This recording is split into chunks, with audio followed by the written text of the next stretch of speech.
ਸਾਰੇ ਭੈਣ ਭਰਾਵਾਂ ਨੂੰ ਜੈ ਮਸੀਹ ਦੀ। ਅੱਜ ਦੇ ਵਚਨ ਦਾ ਮਨਨ ਕਰਨ ਤੋਂ ਪਹਿਲਾਂ ਅਸੀਂ ਪ੍ਰਾਰਥਨਾ ਵਿੱਚ ਜਾਵਾਂਗੇ। ਦਿਆਲੂ ਪ੍ਰਭੂ, ਅਸੀਂ ਤੇਰਾ ਧੰਨਵਾਦ, ਤੇਰੀ ਮਹਿਮਾ, ਤੇਰੀ ਵਡਿਆਈ ਕਰਦੇ ਹਾਂ। ਤੂੰ ਸੱਚਮੁੱਚ ਰਾਜਿਆਂ ਦਾ ਰਾਜਾ ਹੈ, ਪ੍ਰਭੂਆਂ ਦਾ ਪ੍ਰਭੂ, ਸਰਵ ਸ਼ਕਤੀਮਾਨ, ਸਰਵ ਵਿਆਪੀ, ਸਰਵਗਿਆ ਪਰਮੇਸ਼ਰ ਹੈ। ਸਾਡੀ ਜਿੰਦਾ ਨੂੰ ਆਪਣੇ ਲਹੂ ਨਾਲ ਧੋ ਕੇ ਸਾਨੂੰ ਸ਼ੁੱਧ ਅਤੇ ਪਵਿੱਤਰ ਕਰਕੇ ਆਪਣੀ ਮਹਿਮਾ ਦੇ ਲਈ ਇਸਤੇਮਾਲ ਕਰਦਾ ਹੈ। ਅਸੀਂ ਉਸ ਦੇ ਲਈ ਤੇਰਾ ਧੰਨਵਾਦ, ਤੇਰੀ ਮਹਿਮਾ, ਤੇਰੀ ਵਡਿਆਈ ਕਰਦੇ ਹਾਂ। ਅੱਜ ਦੇ ਦਿਨ ਨੂੰ ਤੇਰੇ ਹੱਥਾਂ ਵਿੱਚ ਸੌਂਪ ਦਿੰਦੇ ਹਾਂ। ਇਸ ਦੇ ਵਿੱਚ ਸਾਨੂੰ ਆਪਣੇ ਵਚਨ ਦੀ ਸਿੱਖਿਆ ਦੇ ਕੇ ਆਪਣੇ ਰਾਜ ਦੇ ਲਈ ਇਸਤੇਮਾਲ ਕਰ, ਜਿਸ ਦੇ ਵਿੱਚ ਤੇਰਾ ਨਾਮ ਪਰਮੇਸ਼ਰ ਪਿਤਾ ਸਭਨਾ ਜੀਆਂ ਦੇ ਵਿੱਚ ਉੱਚਾ ਹੋ ਸਕੇ ਔਰ ਤੇਰੇ ਨਾਮ ਨੂੰ ਵਡਿਆਈ ਮਿਲੇ। ਅਜਿਹਾ ਹੋਣ ਦੇ ਲਈ ਮਦਦ ਕਰ। ਇੱਕ ਇੱਕ ਪਲ ਦੇ ਲਈ ਅੱਜ ਦੇ ਵਚਨ ਨੂੰ ਔਰ ਪਰਮੇਸ਼ਰ ਦਾ ਸੁਣਨ ਵਾਲੇ ਨੂੰ ਅਤੇ ਬੋਲਣ ਵਾਲੇ ਨੂੰ ਆਪ ਦੇ ਹੱਥਾਂ ਵਿੱਚ ਸੌਂਪਦੇ ਹੋਏ ਬੇਨਤੀ ਮੁਕਤੀ ਦਾ ਤੇ ਪ੍ਰਭੂ ਯਿਸੂ ਮਸੀਹ ਦੇ ਪਵਿੱਤਰ ਤੇ ਸਮਰਥੀ ਨਾਮ ਵਿੱਚ ਮੰਗਦੇ ਹਾਂ, ਆਮੇਨ। ਪਿਆਰੇ ਅਜ਼ੀਜ਼, ਅੱਜ ਦਾ ਜੋ ਮੈਂ ਵਚਨ ਲਿਆ ਹੈ ਉਹ ਇਬਰਾਨੀਆਂ ਦੀ ਪੁਸਤਕ ਉਸ ਦਾ 4 ਅਧਿਆਏ ਉਸ ਦੀ 2 ਆਇਤ ਦੇ ਵਿੱਚੋਂ ਲਿਆ ਹੈ। ਲਿਖਿਆ ਹੈ, ਕਿਉਂ ਜੋ ਸਾਨੂੰ ਖੁਸ਼ਖਬਰੀ ਸੁਣਾਈ ਗਈ ਸੀ, ਜਿਵੇਂ ਉਹਨਾਂ ਨੂੰ ਵੀ, ਪਰ ਸੁਣਾਇਆ ਹੋਇਆ ਵਚਨ ਉਹਨਾਂ ਲਈ ਲਾਭਵੰਤ ਨਾ ਹੋਇਆ। ਇਸ ਕਰਕੇ ਜੋ ਇਹ ਸੁਣਨ ਵਾਲਿਆਂ ਦੇ ਵਿੱਚ ਨਿਹਚਾ ਨਾਲ ਨਾ ਰਚਿਆ। ਇਸ ਦਾ ਜੋ ਮੈਂ ਵਿਸ਼ਾ ਲਿਆ ਹੈ, ਸਬਜੈਕਟ ਲਿਆ ਹੈ, ਉਹ ਹੈ ਸਭ ਤੋਂ ਚੰਗਾ ਸਿੱਖਿਅਕ।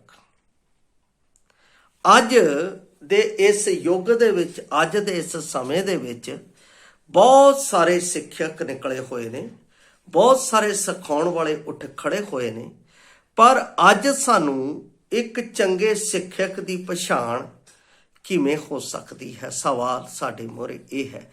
ਜਦੋਂ ਮੈਂ ਇਹ ਇਬਰਾਨੀਆਂ ਦੀ ਪੁਸਤਕ ਦਾ ਇਹ ਵਚਨ ਪੜ੍ਹ ਰਿਹਾ ਸਾਂ ਤਾਂ ਇਸ ਵਿੱਚ ਲਿਖਿਆ, ਪਰ ਸੁਣਿਆ ਹੋਇਆ ਵਚਨ ਉਹਨਾਂ ਲਈ ਲਾਭਵੰਤ ਨਾ ਹੋਇਆ। ਕੀ ਕਾਰਨ ਹੈ ਕਿ ਉਸ ਦਾ ਉਹਨਾਂ ਨੂੰ ਫਾਇਦਾ ਨਹੀਂ ਮਿਲਿਆ? ਕੀ ਕਾਰਨ ਹੈ ਕਿ ਉਹਨਾਂ ਨੇ ਉਸ ਦੇ ਉੱਤੇ ਨਿਹਚਾ ਨਹੀਂ ਕੀਤੀ?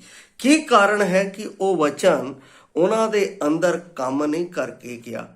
ਕੀ ਕਾਰਨ ਹੈ ਕਿ ਉਸ ਵਚਨ ਦੇ ਨਾਲ ਉਹਨਾਂ ਦੇ ਵਿੱਚ ਜਾਗਰਤੀ ਨਹੀਂ ਆਈ?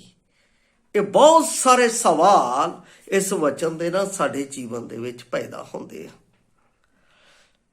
ਇੱਕ ਚੰਗੇ ਸਿੱਖਿਅਕ ਦੀ ਪਛਾਣ ਜੇ ਕਰਨੀ ਹੈ ਤਾਂ ਸਾਨੂੰ ਪਰਮੇਸ਼ਰ ਦੇ ਵਚਨ ਦੇ ਵਿੱਚ ਮੁੱਢ ਜਾਣ ਦੀ ਲੋੜ ਹੈ। ਇੱਕ ਚੰਗਾ ਸਿੱਖਿਅਕ ਜਿਹੜਾ ਹੈ, ਜਦੋਂ ਪ੍ਰਚਾਰ ਕਰਦਾ ਹੈ ਤਾਂ ਲੋਕ ਉਸ ਦੇ ਉੱਤੇ ਵਿਸ਼ਵਾਸ ਕਰਦੇ ਹਨ ਅਤੇ ਉਹਦੇ ਪਿੱਛੇ ਹੋ ਲੈਂਦੇ ਨੇ। ਉਹ ਚੰਗਾ ਸਿੱਖਿਅਕ ਸਿਰਫ ਪ੍ਰਭੂ ਯਿਸੂ ਮਸੀਹ ਹੈ। ਉਸ ਚੰਗੇ ਸਿੱਖਿਅਕ ਦੀ ਪਛਾਣ ਮੈਂ ਆਪ ਨੂੰ ਦੱਸਣਾ ਚਾਹੁੰਦਾ ਹਾਂ। ਯਹੋਨਾ ਦੀ ਅੰਜੀਲ ਜਦੋਂ ਅਸੀਂ 3 ਅਧਿਆਏ ਉਸ ਦਾ ਪੜ੍ਹਦੇ ਹਾਂ ਤਾਂ ਉਸ ਵਿੱਚ ਇੱਕ ਚੰਗੇ ਸਿੱਖਿਅਕ ਦੇ ਵਜੋਂ ਉਸ ਨੂੰ ਸੱਦਿਆ ਗਿਆ ਹੈ। ਮੈਂ ਆਪ ਦੇ ਲਈ 3 ਅਧਿਆਏ ਉਸ ਦੀ 1 ਆਇਤ ਨੂੰ ਆਪ ਦੇ ਲਈ ਪੜ੍ਹਨ ਜਾ ਰਿਹਾ। ਫਰੀਸੀਆਂ ਵਿੱਚੋਂ ਨਿਕੋਦੇਮਸ ਨਾਂ ਦਾ ਇੱਕ ਮਨੁੱਖ ਯਹੂਦੀਆਂ ਦਾ ਸਰਦਾਰ ਸੀ। ਨੰਬਰ 2, ਉਹ ਰਾਤ ਨੂੰ ਯਿਸੂ ਕੋਲ ਆਇਆ ਅਤੇ ਆਖਿਆ, ਸੁਆਮੀ ਜੀ, ਅਸੀਂ ਜਾਣਦੇ ਹਾਂ ਜੋ ਤੂੰ ਗੁਰੂ ਹੋ ਕੇ ਪਰਮੇਸ਼ਰ ਦੀ ਵੱਲੋਂ ਆਇਆ ਹੈ, ਕਿਉਂਕਿ ਇਹ ਨਿਸ਼ਾਨ ਜੋ ਤੂੰ ਵਿਖਾਲਦੇ ਹੋ ਕੋਈ ਵੀ ਨਹੀਂ ਵਿਖਾ ਸਕਦਾ ਜੋ ਪਰਮੇਸ਼ਰ ਉਹਦੇ ਨਾਲ ਨਾ ਹੋਵੇ। ਯਿਸੂ ਨੇ ਉਸ ਨੂੰ ਉੱਤਰ ਦਿੱਤਾ, ਤੂੰ ਸੱਚ ਆਖਦਾ ਹੈ, ਸੱਚ ਆਖਦਾ ਹੈ। ਇਹਦਾ ਮਤਲਬ ਪ੍ਰਭੂ ਯਿਸੂ ਮਸੀਹ ਹੀ ਇੱਕ ਚੰਗਾ ਅਤੇ ਅੱਛਾ ਸਿੱਖਿਅਕ ਹੈ। ਔਰ ਜੋ ਪ੍ਰਭੂ ਯਿਸੂ ਮਸੀਹ ਦੀਆਂ ਸਿੱਖਿਆਵਾਂ ਦੇ ਉੱਤੇ ਸਿੱਖਿਆ ਦਿੰਦੇ ਨੇ, ਉਹ ਪਰਮੇਸ਼ਵਰ ਦੇ ਸੱਚੇ ਸੇਵਕ ਅਤੇ ਸੱਚੇ ਪਰਮੇਸ਼ਵਰ ਦੇ ਚੇਲੇ ਆ, ਜਿਹੜੇ ਪ੍ਰਭੂ ਦੇ ਵਚਨ ਨੂੰ ਸਹੀ ਉਚਿਤ ਰੀਤੀ ਨਾਲ ਸਿਖਾਉਂਦੇ ਆ। ਉਹਨਾਂ ਦੇ ਵਿੱਚ ਯਿਸੂ ਮਸੀਹ ਦਾ ਸੁਭਾਅ ਪ੍ਰਗਟ ਹੁੰਦਾ ਹੈ। ਇਸ ਗੱਲ ਨੂੰ ਸਮਝਣਾ ਜ਼ਰੂਰੀ ਹੈ। ਜੇ ਅਸੀਂ ਇਸ ਗੱਲ ਨੂੰ ਨਹੀਂ ਸਮਝਦੇ ਹਾਂ ਤਾਂ ਇਹਦਾ ਮਤਲਬ ਸਾਨੂੰ ਸਿੱਖਿਅਕ ਦੀ ਪਛਾਣ ਨਹੀਂ। ਕੋਈ ਵੀ ਸਾਡੇ ਕੋਲ ਆਉਂਦਾ ਹੈ, ਅਸੀਂ ਉਸ ਨੂੰ ਸਵੀਕਾਰ ਕਰ ਲੈਂਦੇ ਹਾਂ ਅਤੇ ਅਸੀਂ ਅਹੇਰ ਹੋ ਜਾਂਦੇ ਹਾਂ ਅਤੇ ਭਟਕ ਜਾਂਦੇ ਹਾਂ, ਸਾਡਾ ਜੀਵਨ ਨਾਸ਼ ਹੋ ਜਾਂਦਾ ਹੈ। ਬਾਈਬਲ ਸਾਫ਼ ਇਸ ਚੀਜ਼ ਦੇ ਉੱਤੇ ਸਾਨੂੰ ਸੁਚੇਤ ਕਰਦੀ ਹੈ। ਸੁਚੇਤ ਕਰਨ ਦੇ ਲਈ ਮੈਂ ਆਪ ਦੇ ਅੱਗੇ ਕੁਝ ਵਚਨ ਪੜ੍ਹਨ ਜਾ ਰਿਹਾ। ਦੂਸਰਾ ਤਿਮੋਥੀਅਸ ਉਸ ਦਾ 4 ਅਧਿਆਏ, ਜਦੋਂ ਅਸੀਂ ਉਸ ਦੀ 3 ਆਇਤ ਨੂੰ ਪੜ੍ਹਦੇ ਹਾਂ ਤਾਂ ਇੱਥੇ ਪੌਲਸ ਰਸੂਲ ਕੀ ਕਹਿ ਰਿਹਾ ਹੈ ਤਿਮੋਥੀਅਸ ਨੂੰ। ਦੂਸਰਾ ਤਿਮੋਥੀਅਸ 4 ਅਧਿਆਏ ਉਸ ਦੀ 3 ਆਇਤ। ਦੂਸਰਾ ਤਿਮੋਥੀਅਸ 4 ਅਧਿਆਏ ਉਸ ਦੀ 3 ਆਇਤ। ਇੱਥੇ ਲਿਖਿਆ ਹੈ, ਕਿਉਂ ਜੋ ਉਹ ਸਮਾਂ ਆਵੇਗਾ ਜਦੋਂ ਉਹ ਖਰੀ ਸਿੱਖਿਆ ਨੂੰ ਨਾ ਸਹਿਣਗੇ, ਪਰ ਕੰਨਾਂ ਦੀ ਜਲੂਣ ਦੇ ਕਾਰਨ ਆਪਣਿਆਂ ਵਿਸ਼ਿਆਂ ਦੇ ਅਨੁਸਾਰ ਆਪਣੇ ਲਈ ਢੇਰ ਸਾਰੇ ਗੁਰੂ ਧਾਰਨ ਕਰਨਗੇ। ਢੇਰ ਸਾਰੇ ਗੁਰੂ। ਮੈਂ ਬਹੁਤ ਵਾਰੀ ਆਪਣੇ ਖੇਤਰ ਦੇ ਵਿੱਚ ਔਰ ਆਪਣੇ ਵਿੱਚ ਆਏ ਹੋਏ ਬਹੁਤ ਸਾਰੇ ਲੋਕਾਂ ਨੂੰ ਵੇਖਦਾ ਹਾਂ, ਜਿਹੜੇ ਅਲੱਗ-ਅਲੱਗ ਚਰਚਾਂ ਦੇ ਵਿੱਚੋਂ ਹੋ ਕੇ ਸਾਡੇ ਕੋਲ ਆਉਂਦੇ ਨੇ ਅਤੇ ਕੁਝ ਲੋਕ ਸਾਡੇ ਕੋਲੋਂ ਦੂਰ ਚਲੇ ਜਾਂਦੇ ਨੇ। 2 ਕਾਰਨ ਹੈ। ਪਹਿਲੀ ਗੱਲ, ਇੱਥੇ ਲਿਖਿਆ ਹੈ ਕੰਨਾਂ ਦੀ ਜਲੂਣ। ਉਹਨਾਂ ਨੂੰ ਅਗਰ ਤੁਸੀਂ ਤਾੜ ਦਿੱਤਾ, ਉਹਨਾਂ ਦੇ ਉੱਤੇ ਤੁਸੀਂ ਪਰਮੇਸ਼ਰ ਦਾ ਸਿੱਧਾ ਵਚਨ ਦੇ ਦਿੱਤਾ, ਤਾਂ ਉਹਨਾਂ ਦੇ ਅੰਦਰ ਖੁਜਲੀ ਸ਼ੁਰੂ ਹੋ ਜਾਏਗੀ। ਮੈਨੂੰ ਕਿਉਂ ਕਿਹਾ, ਕਾਤੇ ਕਿਹਾ। ਇਹ ਨਹੀਂ ਕਿ ਅਸੀਂ ਉਹਨੂੰ ਸੁਧਾਰੀਏ, ਆਪਣੇ ਜੀਵਨ ਦੇ ਵਿੱਚ ਅਪਲਾਈ ਕਰਕੇ ਉਹਦੇ ਪਿੱਛੇ ਚਲੀਏ। ਉਹ ਕੀ ਕਹਿੰਦੇ ਆ, ਲੈ ਇਹੀ ਚਰਚ ਰਹਿ ਗਿਆ। ਉਹਨਾਂ ਨੂੰ ਇਹ ਪਛਾਣ ਨਹੀਂ ਹੁੰਦੀ ਕਿ ਇਹ ਚਰਚ ਹੈ, ਕਿ ਪਰਮੇਸ਼ਵਰ ਦੀ ਮੰਡਲੀ ਹੈ ਜਾਂ ਕਲੀਸਿਆ ਹੈ। ਬਾਈਬਲ ਦੇ ਵਿੱਚ ਕਲੀਸਿਆ ਸ਼ਬਦ ਇਸਤੇਮਾਲ ਕੀਤਾ ਗਿਆ ਹੈ। ਬਾਈਬਲ ਦੇ ਵਿੱਚ ਮੰਡਲੀ ਸ਼ਬਦ ਯੂਜ਼ ਕੀਤਾ ਗਿਆ ਹੈ, ਚਰਚ ਸ਼ਬਦ ਨਹੀਂ ਯੂਜ਼ ਕੀਤਾ ਗਿਆ। ਯਾਦ ਰੱਖਣਾ, ਜਿਹੜੇ ਲੋਕ ਚਰਚ ਦੀ ਪਰਿਭਾਸ਼ਾ ਨੂੰ ਯੂਜ਼ ਕਰਦੇ ਆ ਉਹ ਗਲਤ ਹੈ। ਅਸੈਂਬਲੀ ਸ਼ਬਦ ਯੂਜ਼ ਕੀਤਾ ਗਿਆ। ਜਿੱਥੇ ਕੰਗਰੀਗੇਸ਼ਨ ਹੁੰਦੀ ਹੈ ਉਹਨੂੰ ਅਸੈਂਬਲੀ ਕਿਹਾ ਗਿਆ। ਬਾਈਬਲ ਜਿਸ ਚੀਜ਼ ਦਾ ਯੂਜ਼ ਕਰਦੀ ਹੈ, ਮੈਂ ਉਹ ਆਪ ਨੂੰ ਦੱਸ ਰਿਹਾ। ਇਸ ਲਈ ਉਹ ਲੋਕ ਕਹਿੰਦੇ ਇਹੀ ਚਰਚ ਰਹਿ ਗਿਆ।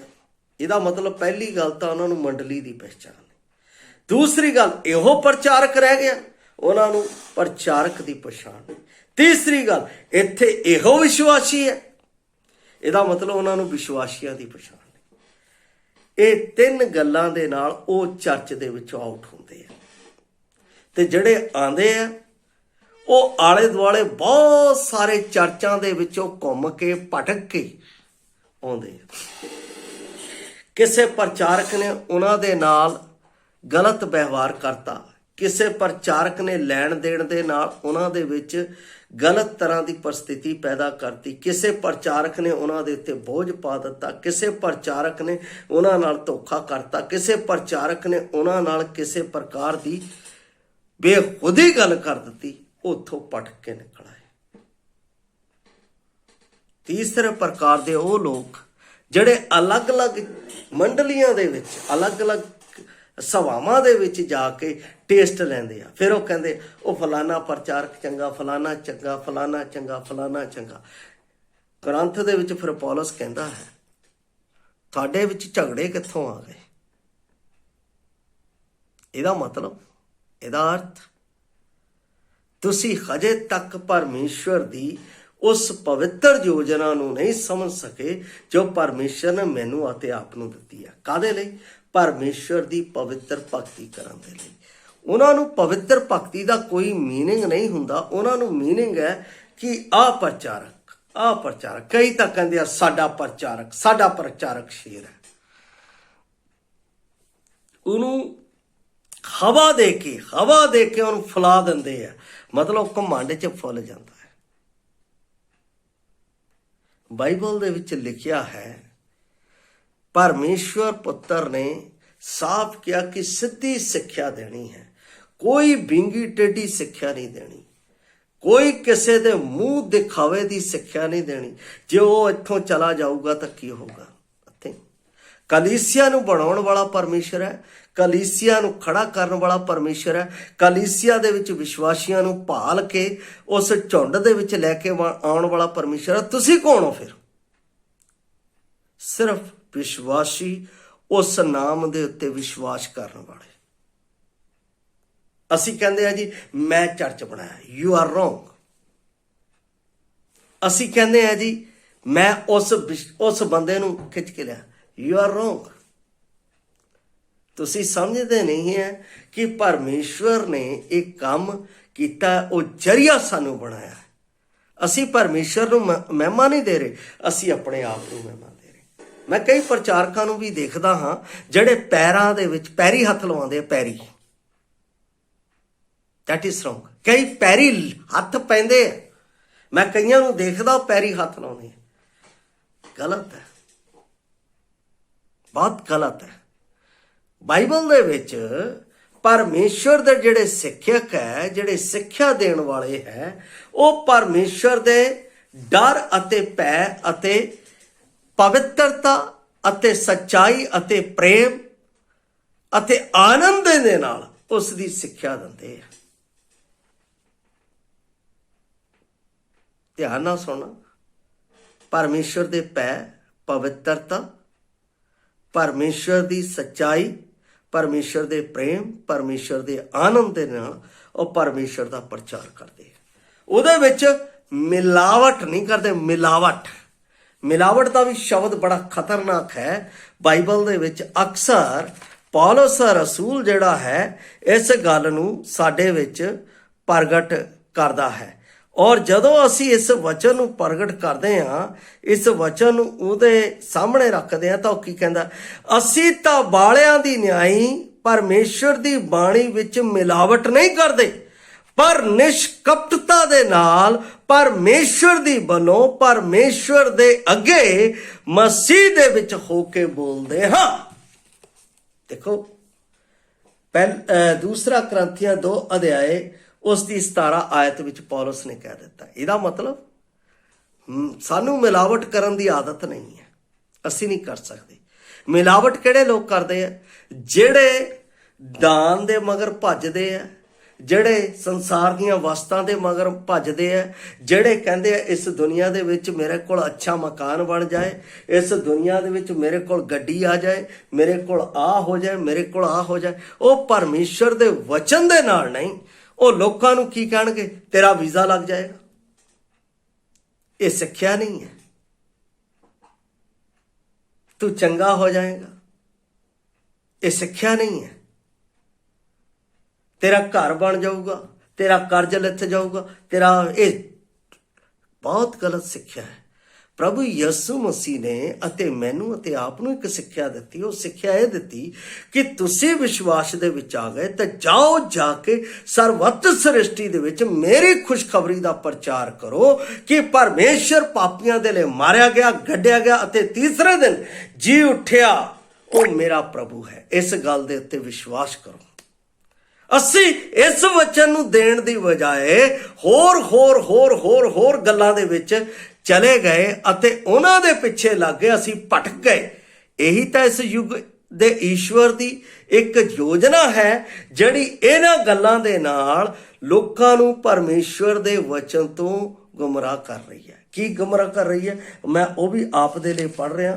ਦੂਸਰਾ ਕਰੰਥੀਆਂ ਦੇ ਵਿੱਚ 4:4, ਜਿਨ੍ਹਾਂ ਵਿੱਚ ਇਸ ਯੁੱਗ ਦੇ ਈਸ਼ਵਰ ਨੇ ਬੇਪਰਤੀਤਿਆਂ ਦੀਆਂ ਬੁੱਧਾਂ ਆਨੀਆਂ ਕਰ ਦਿੱਤੀਆਂ ਅਤੇ ਮਸੀਹ ਜੋ ਪਰਮੇਸ਼ਵਰ ਦਾ ਸਵਰੂਪ ਹੈ, ਉਹਦੇ ਤੇਜ ਦੀ ਖੁਸ਼ਖਬਰੀ ਦਾ ਚਾਨਣ ਉਹਨਾਂ ਉੱਤੇ ਪ੍ਰਕਾਸ਼ ਨਾ ਹੋਵੇ। ਸਮਝ ਆ ਗਈ ਮੇਰੀ ਗੱਲ? ਮੈਂ ਇਹੀ ਸਮਝਾਉਣਾ ਚਾਹੁੰਦਾ। ਚੰਗੇ ਸਿੱਖਿਅਕ ਦੀ ਪਛਾਣ ਦੇ ਵਿੱਚ ਜਾਓ, ਜਿਹੜਾ ਆਪਣੇ ਜੀਵਨ ਦੇ ਵਿੱਚ ਮਸੀਹ ਦਾ ਪ੍ਰਚਾਰ ਕਰਦਾ। ਇਹੋ ਤਾਂ ਪੌਲਸ ਰਸੂਲ ਨੇ ਕਿਹਾ ਸੀ ਪਹਿਲਾ ਕੁਰਿੰਥੀਆਂ 1:23 ਦੇ ਵਿੱਚ, ਅਸੀਂ ਸਲੀਬ ਦਿੱਤੇ ਹੋਏ ਮਸੀਹ ਦਾ ਪ੍ਰਚਾਰ ਕਰਦੇ ਹਾਂ। ਵੀ ਪ੍ਰੀਚ ਦਾ ਕ੍ਰਾਈਸਟ ਕ੍ਰੂਸੀਫਾਈਡ। ਜਿਸ ਪ੍ਰਚਾਰ ਦੇ ਵਿੱਚ ਯਿਸੂ ਮਸੀਹ ਦੀ ਸਲੀਬ ਦਾ ਪ੍ਰਚਾਰ ਨਹੀਂ, ਉਹ ਪ੍ਰਚਾਰ ਨਹੀਂ। ਇਸੇ ਕਰਕੇ ਇੱਥੇ ਪੌਲਸ ਲਿਖਦਾ ਹੈ, ਕਹਿੰਦਾ ਉਹਨਾਂ ਨੇ ਪਰਮੇਸ਼ਰ ਦੇ ਵਚਨ ਦੇ ਉੱਤੇ ਜਦੋਂ ਸੁਣਾਇਆ ਗਿਆ ਤਾਂ ਉਹ ਲਾਭਵੰਤ ਨਹੀਂ ਹੋਇਆ। ਕਿਉਂ ਲਾਭਵੰਤ ਨਹੀਂ ਹੋਇਆ? ਉਹਨਾਂ ਦਾ ਆਤਮਿਕ ਜੀਵਨ ਬਚਾਇਆ ਨਹੀਂ ਗਿਆ, ਉਹਨਾਂ ਦੇ ਆਤਮਿਕ ਜੀਵਨ ਦੇ ਵਿੱਚ ਸ਼ਾਂਤੀ ਨਹੀਂ ਆਈ, ਉਹਨਾਂ ਦੇ ਆਤਮਿਕ ਜੀਵਨ ਦੇ ਆਨੰਦ ਨਹੀਂ ਆਇਆ, ਉਹ ਆਤਮਿਕ ਬੰਧਨਾਂ ਤੋਂ ਛੁਟਕਾਰਾ ਨਹੀਂ ਪਾ ਸਕੇ। ਕਾਰਨ ਸੰਸਾਰ ਦੀਆਂ ਵਸਤਾਂ ਦੇ ਨਾਲ ਉਹਨਾਂ ਨੂੰ ਭਰਮਾਇਆ ਗਿਆ ਅਤੇ ਸੰਸਾਰ ਦੀਆਂ ਗੱਲਾਂ ਨਾਲ ਉਹਨਾਂ ਨੂੰ ਭਰਮਾਇਆ ਗਿਆ ਅਤੇ ਉਹ ਉਸ ਪਰਮੇਸ਼ਰ ਦੀ ਸਦੀਪਕ ਯੋਜਨਾ ਤੋਂ ਭਟਕ ਗਏ। ਇਸੇ ਕਰਕੇ ਮੈਂ ਗੱਲ ਵੀ ਕਰ ਰਿਹਾ ਸੀ ਕਿਸੇ ਆਪਣੇ ਇੱਕ ਭਾਈ ਦੇ ਨਾਲ ਕਿ ਬਹੁਤੇ ਉਪਦੇਸ਼ਕ ਨਾ ਬਣਨ, ਕਿਉਂਕਿ ਉਹਨਾਂ ਤੋਂ ਜ਼ਿਆਦਾ ਲੇਖਾ ਲਿਆ ਜਾਣਾ। ਤੁਸੀਂ ਸਹੀ ਪ੍ਰਚਾਰ ਕਿਉਂ ਨਹੀਂ ਕੀਤਾ? ਤੁਸੀਂ ਸਹੀ ਸਿਖਾਇਆ ਕਿਉਂ ਨਹੀਂ? ਸਹੀ ਦਿਸ਼ਾ ਕਿਉਂ ਨਹੀਂ ਦਿੱਤੀ? ਪਿਆਰੋ, ਅਸੀਂ ਜਦੋਂ ਪਰਮੇਸ਼ਰ ਦੇ ਵਚਨ ਨੂੰ ਪ੍ਰਚਾਰ ਕਰਨਾ ਹੈ ਤਾਂ ਅਸੀਂ ਪ੍ਰਭੂ ਯਿਸੂ ਮਸੀਹ ਦੀ ਜੀਵਨੀ ਨੂੰ, ਜਿਸ ਤਰ੍ਹਾਂ ਯਿਸੂ ਮਸੀਹ ਪਰਮੇਸ਼ਰ ਦੇ ਵਚਨ ਦੇ ਲਈ ਅਣਖੀ ਸੀ, ਜਿਸ ਤਰ੍ਹਾਂ ਪ੍ਰਭੂ ਯਿਸੂ ਮਸੀਹ ਪਰਮੇਸ਼ਰ ਦੇ ਵਚਨ ਦੇ ਲਈ ਗੰਭੀਰ ਸੀ, ਜਿਸ ਤਰ੍ਹਾਂ ਪ੍ਰਭੂ ਯਿਸੂ ਮਸੀਹ ਪਰਮੇਸ਼ਰ ਦੇ ਪ੍ਰੇਮ ਦੀ ਛਾਪ ਛੱਡਣ ਦੇ ਲਈ ਹਮੇਸ਼ਾ ਤਤਪਰ ਰਹਿੰਦਾ ਸੀ, ਜਿਸ ਤਰ੍ਹਾਂ ਪ੍ਰਭੂ ਯਿਸੂ ਮਸੀਹ ਹਮੇਸ਼ਾ ਪਰਮੇਸ਼ਵਰ ਦੇ ਅੱਗੇ ਮੇਰੇ ਅਤੇ ਆਪ ਦੇ ਲਈ ਪ੍ਰਾਰਥਨਾ ਕਰਦਾ ਰਹਿੰਦਾ ਸੀ, ਜਿਸ ਤਰ੍ਹਾਂ ਪ੍ਰਭੂ ਯਿਸੂ ਮਸੀਹ ਮੇਰੇ ਅਤੇ ਆਪ ਦੇ ਜੀਵਨ ਦੇ ਲਈ ਚਿੰਤਤ ਰਹਿੰਦਾ ਸੀ ਕਿ ਇਹਨਾਂ ਨੂੰ ਪਰਮੇਸ਼ਰ ਪਿਤਾ ਦੇ ਨਾਲ ਮਿਲਾ ਦੇਵਾਂ। ਕਿ ਸਾਡੇ ਵਿੱਚ ਉਹ ਚਿੰਤਾ ਹੈ? ਸਾਡੇ ਵਿੱਚ ਇਹ ਗੱਲਾਂ ਹੈ? ਜੇ ਗੱਲਾਂ ਸਾਡੇ ਵਿੱਚ ਹੈ ਤਾਂ ਸੱਚਮੁੱਚ ਅਸੀਂ ਇੱਕ ਚੰਗੇ ਸਿੱਖਿਅਕ ਦੀ ਪੈੜ ਦੇ ਉੱਤੇ ਚੱਲ ਰਹੇ ਹਾਂ, ਅਸੀਂ ਕਿਸੇ ਹੋਰ ਦੇ ਮਗਰ ਨਹੀਂ। ਦੂਸਰੀ ਗੱਲ ਮੈਂ ਆਪ ਨੂੰ ਦੱਸਣਾ ਚਾਹੁੰਦਾ ਹਾਂ, ਪਹਿਲਾ ਤਿਮੋਥੀਅਸ 4 ਦਾ 1 ਉਹ ਵੀ ਮੈਂ ਆਪ ਦੇ ਲਈ ਪੜ੍ਹਨਾ ਚਾਹੁੰਦਾ ਹਾਂ, ਜਿੱਥੇ ਪਰਮੇਸ਼ਵਰ ਨੇ ਬੜਾ ਸਾਫ਼ ਰੀਤੀ ਨਾਲ ਸੰਦੇਸ਼ ਦਿੱਤਾ ਹੈ। 4 ਦਾ 1 ਦੇ ਵਿੱਚ ਲਿਖਿਆ, ਪਰ ਆਤਮਾ ਆਖਦਾ ਹੈ, ਧਿਆਨ ਨਾਲ ਸੁਣਨਾ, ਆਤਮਾ ਆਖਦਾ ਹੈ ਭਾਈ ਆਉਣ ਵਾਲੇ ਸਮਿਆਂ ਵਿੱਚ ਕਈ ਲੋਕ ਭਰਮਾਉਣ ਵਾਲੀਆਂ ਰੂਹਾਂ ਅਤੇ ਭੂਤਾਂ ਦੀਆਂ ਸਿੱਖਿਆ ਵੱਲ ਚਿੱਤ ਲਾ ਕੇ ਨੇਚਾ ਤੋਂ ਫਿਰ ਜਾਣਗੇ। ਇਹ ਝੂਠ ਬੋਲਣ ਵਾਲਿਆਂ ਦੇ ਕਪਟ ਤੋਂ ਹੋਵੇਗਾ, ਜਿਨ੍ਹਾਂ ਦਾ ਆਪਣਾ ਅੰਤःਕਰਣ ਤੱਤੇ ਲੋਹੇ ਨਾਲ ਦਾਗਿਆ ਹੋਇਆ ਹੈ। ਭਰਮਾਉਣ ਵਾਲੀਆਂ ਆਤਮਾਵਾਂ ਉਹ ਸਾਡੇ ਆਲੇ ਦੁਆਲੇ ਹੀ ਘੁੰਮਦੀਆਂ। ਜੇ ਕੋਈ ਮੇਰੇ ਕੋਲ ਆ ਕੇ ਕਹੇ ਨਾ ਕਿ ਪ੍ਰਭੂ ਯਿਸੂ ਮਸੀਹ ਆ ਗਿਆ ਹੈ, ਜੇ ਕੋਈ ਮੇਰੇ ਕੋਲ ਆ ਕੇ ਕਹੇ ਕਿ ਮੈਂ ਪ੍ਰਭੂ ਦਾ ਦਰਸ਼ਨ ਕਰ ਲਿਆ, ਮੈਂ ਕਹੂੰਗਾ ਤੂੰ ਪੱਕਾ ਆਪਣਾ ਕੀ ਹੈ, ਝੂਠਾ ਹੈ ਅਤੇ ਝੂਠ ਦਾ ਪਤੰਦਰ ਦਾ ਉਹਦੇ ਪਿੱਛੇ ਚੱਲਣ ਵਾਲਾ ਇੱਕ ਉਹਦਾ ਸੇਵਕ ਹੈ। ਦਰਸ਼ਨ ਕਦੋਂ ਹੋਣਗੇ ਸਾਨੂੰ ਪ੍ਰਭੂ ਯਿਸੂ ਮਸੀਹ ਦੇ? ਅਸੀਂ ਜਾਣਦੇ ਹਾਂ ਅਸੀਂ ਪ੍ਰਭੂ ਯਿਸੂ ਮਸੀਹ ਨੂੰ ਕਦੋਂ ਦੇਖਾਂਗੇ? ਜਦੋਂ ਤੁਰਹੀ ਫੂਕੀ ਜਾਏਗੀ, ਉਹ ਬਦਲਾਂ ਤੋਂ ਆਏਗਾ ਤਾਂ ਮੈਂ ਉਹਨੂੰ ਦੇਖਾਂਗਾ। ਤੇ ਪਹਿਲਾਂ ਜਿਹੜਾ ਵੀ ਕੋਈ ਆਪਣਾ ਇਸ ਤਰ੍ਹਾਂ ਦੀ ਗੱਲ ਕਰਦਾ ਹੈ, ਜਿਹੜਾ ਇਸ ਤਰ੍ਹਾਂ ਦੀ ਗੱਲ ਕਰਕੇ ਤੁਹਾਨੂੰ ਭਰਮਾਉਂਦਾ ਹੈ, ਸਮਝ ਲਓ that is evil, that is wrong। ਕੋਈ ਕਹਿੰਦਾ ਹੈ, ਮੈਨੂੰ ਕਿਸੇ ਨੇ ਪੁੱਛਿਆ, ਕਹਿੰਦੇ ਤੁਸੀਂ ਪ੍ਰਭੂ ਯਿਸੂ ਮਸੀਹ ਨੂੰ ਦੇਖਿਆ? ਮੈਂ ਕਿਹਾ ਹਾਂ ਜੀ ਦੇਖਿਆ, ਬਿਲਕੁਲ ਦੇਖਿਆ। ਕਿੱਥੇ ਦੇਖਿਆ? ਆ ਪਵਿੱਤਰ ਬਾਈਬਲ ਦੇ ਵਿੱਚ ਦੱਸਿਆ ਹੈ। ਉਹ ਇੱਦਾਂ ਦਾ ਹੈ, ਉਹ ਚੱਲਦਾ ਇੱਦਾਂ ਹੈ, ਉਹ ਗੱਲਾਂ ਇੱਦਾਂ ਕਰਦਾ ਹੈ, ਉਹ ਆਪਣਾ ਸਾਨੂੰ ਮਿਲਣ ਦੇ ਲਈ ਇਸ ਤਰ੍ਹਾਂ ਕਹਿੰਦਾ ਹੈ, ਉਹ ਸਾਡੇ ਵਿੱਚ ਸਾਡੀ ਬੁਰਾਈ ਕੱਢਣ ਨੂੰ ਇਸ ਤਰ੍ਹਾਂ ਕਹਿੰਦਾ। ਤਾਂ ਹੋਰ ਕੀ ਹੈ? ਪ੍ਰਭੂ ਦੇ ਵਚਨ ਦੇ ਵਿੱਚ ਲਿਖਿਆ ਹੈ, ਸ਼ਬਦ ਦੇ ਧਾਰੀ ਹੋਇਆ, ਵਚਨ ਦੇ ਧਾਰੀ ਹੋਇਆ। ਯੋਹੰਨਾ 1 ਦਾ 14 ਦੇ ਵਿੱਚ ਕਿਰਪਾ ਅਤੇ ਸੱਚਾਈ ਦੇ ਨਾਲ ਉਹਨੇ ਸਾਡੇ ਵਿਚਕਾਰ ਵਾਸ ਕੀਤਾ ਅਤੇ ਉਹਦੀ ਮਹਿਮਾ ਪਿਤਾ ਦੇ ਇਕਲੌਤੇ ਵਰਗੀ ਡੱਠੀ। ਸ਼ਬਦ ਦੇ ਧਾਰੀ ਹੋਇਆ, ਉਹ ਸ਼ਬਦ ਦੇ ਧਾਰੀ ਹੋਇਆ, ਉਹਦਾ ਸ਼ਬਦ ਮੈਨੂੰ ਦੇ ਦਿੱਤਾ ਗਿਆ ਹੈ, ਪਵਿੱਤਰ ਬਾਈਬਲ ਦੇ ਦਿੱਤੀ ਗਈ ਹੈ। ਹੁਣ ਮੈਂ ਇਸ ਦੇ ਅਨੁਸਾਰ ਆਪਣੇ ਜੀਵਨ ਨੂੰ ਬਤੀਤ ਕਰਨਾ ਹੈ ਔਰ ਇਹਦੇ ਅਨੁਸਾਰ ਚੱਲਣਾ ਹੈ। ਬਾਈਬਲ ਦੇ ਵਿੱਚ ਯੋਹੰਨਾ ਕੀ ਕਹਿੰਦਾ ਹੈ? ਜਦੋਂ ਅਸੀਂ ਬਹੁਤ ਸਾਰੇ ਢੇਰ ਸਾਰੇ ਭਰਮਾਉਣ ਵਾਲਿਆਂ ਨੂੰ ਦੇਖਦੇ ਹਾਂ ਤਾਂ ਉਹਨਾਂ ਬਾਰੇ ਯੋਹੰਨਾ ਦੂਸਰਾ ਯੋਹੰਨਾ ਦੀ ਪੱਤਰੀ ਉਸ ਦੇ 7 ਦੇ ਵਿੱਚ ਇਸ ਤਰ੍ਹਾਂ ਲਿਖਿਆ ਹੋਇਆ, ਮੈਂ ਆਪ ਦੇ ਲਈ ਪੜ੍ਹ ਰਿਹਾ ਹਾਂ। ਲਿਖਿਆ ਹੈ, ਕਿਉਂ ਜੋ ਬਾਲੇ ਛਲੀਏ ਇਸ ਸੰਸਾਰ ਵਿੱਚ ਨਿਕਲ ਆਏ ਹਨ, ਜਿਹੜੇ ਯਿਸੂ ਮਸੀਹ ਦੇ ਦੇਹਧਾਰੀ ਹੋ ਕੇ ਆਉਣ ਨੂੰ ਨਹੀਂ ਮੰਨਦੇ, ਇਹੋ ਸ਼ਲੇਡਾ ਅਤੇ ਮਸੀਹ ਦਾ ਵਿਰੋਧੀ ਹੈ। ਸ਼ਲੇਡਾ ਸਾਡੇ ਪੰਜਾਬ ਦੇ ਵਿੱਚ ਅਕਸਰ ਕਈ ਲੋਕ ਆਪਣਾ ਬੱਚੇ ਸਕੂਲਾਂ ਦੇ ਵਿੱਚ ਜਾਂਦੇ ਆ, ਅੱਜ ਮੈਂ ਸ਼ਲੇਡਾ ਦੇਖਿਆ, ਉਹ ਫਲਾਨੀ ਜਗ੍ਹਾ ਤੇ ਸੀ, ਫਲਾਨੀ ਜਗ੍ਹਾ ਤੇ ਲੁਕਿਆ ਹੋਇਆ ਸੀ। ਹੁਣ ਇੱਥੇ ਪਤਾ ਲੱਗਦਾ ਛਲੇਡਾ ਕੌਣ ਹੈ। ਬਾਈਬਲ ਦੇ ਵਿੱਚ ਲਿਖਿਆ ਛਲੇਡਾ ਕੌਣ ਹੈ? ਝੂਠ ਬੋਲਣ ਵਾਲਾ, ਝੂਠੀ ਸਿੱਖਿਆ ਦੇਣ ਵਾਲਾ, ਝੂਠੀਆਂ ਗੱਲਾਂ ਨਾਲ ਭਰਮਾਉਣ ਵਾਲਾ, ਝੂਠੇ ਦਾਅਵੇ ਕਰਨ ਵਾਲਾ,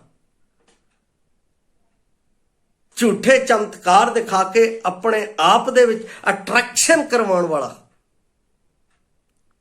ਅਜਿਹੇ ਛਲੇਡਿਆਂ ਤੋਂ ਬਚ ਕੇ ਰਹੋ। ਬਾਈਬਲ ਸਾਫ਼ ਕਹਿੰਦੀ ਹੈ। ਬਾਈਬਲ ਇਹੋ ਨਹੀਂ ਕਹਿੰਦੀ ਅਜਿਹੇ ਛਲੇਡਿਆਂ ਤੋਂ ਬਚ ਕੇ ਰਹੋ।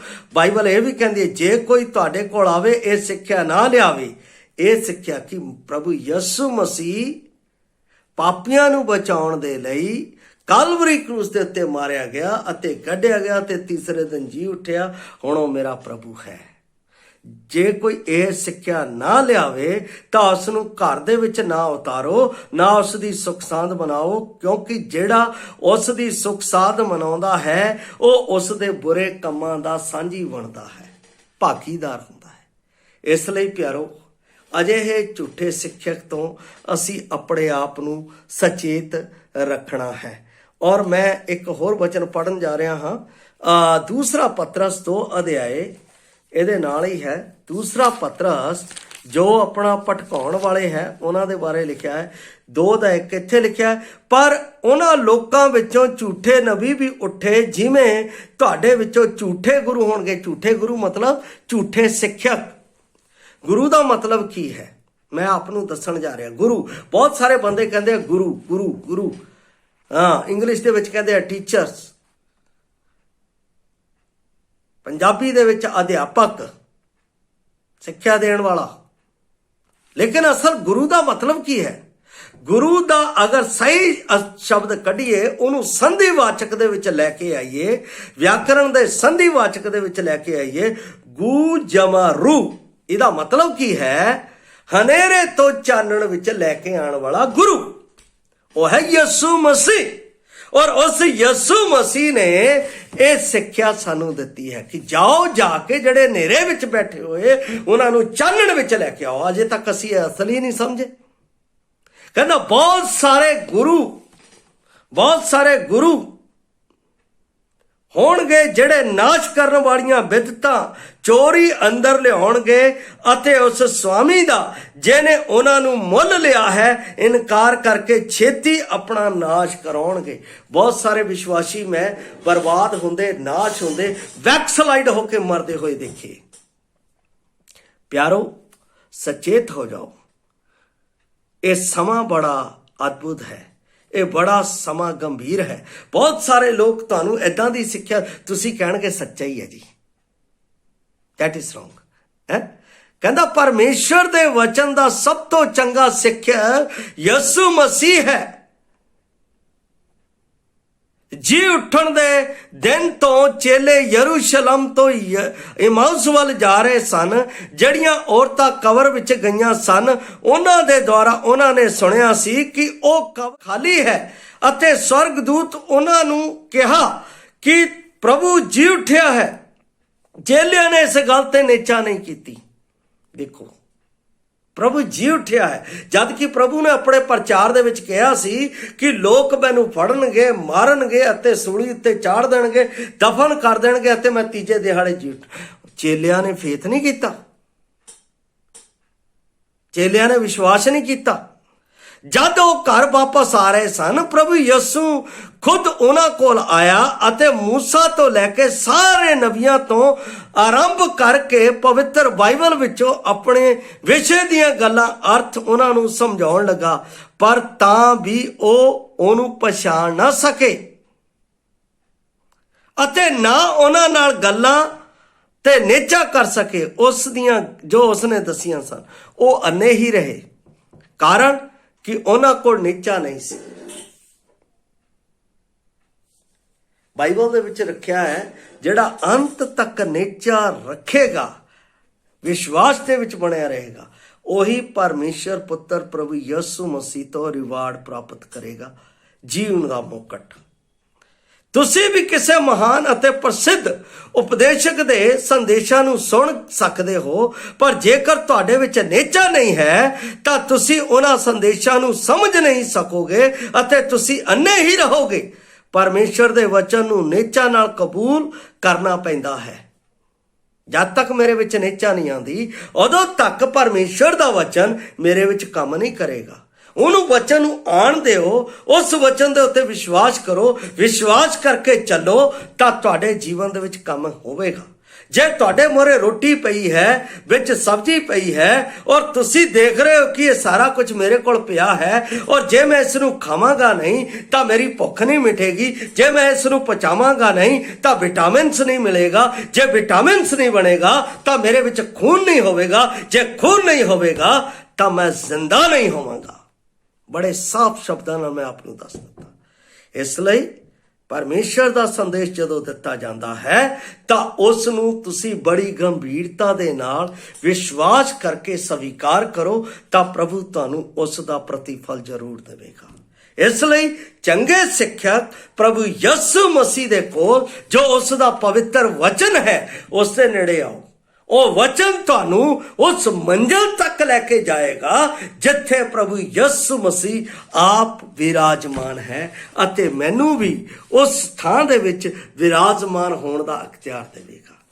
ਇਸ ਲਈ ਚੰਗੇ ਸਿੱਖਿਅਕ ਦੀ ਖੋਜ ਵਿੱਚ ਰਹੋ, ਚੰਗੇ ਸਿੱਖਿਅਕ ਦੀ ਪਛਾਣ ਕਰੋ ਅਤੇ ਚੰਗੇ ਸਿੱਖਿਅਕ ਦੀਆਂ ਗੱਲਾਂ ਦੇ ਉੱਤੇ ਨੇਚਾ ਕਰਕੇ ਆਪਣੇ ਜੀਵਨ ਨੂੰ ਸਥਿਰ ਕਰੋ ਤਾਂ ਤੁਸੀਂ ਪ੍ਰਭੂ ਦੇ ਨਾਲ ਸਵਰਗ ਦੇ ਉੱਤੇ ਬੱਦਲਾਂ ਦੇ ਵਿੱਚ ਪਾਏ ਜਾਓਗੇ। ਪ੍ਰਭੂ ਆਪ ਨੂੰ ਇਸ ਵਚਨ ਦੇ ਨਾਲ ਚੱਲਣ ਦੇ ਲਈ ਮਦਦ ਕਰੇ। ਜੈ ਮਸੀਹ ਦੀ।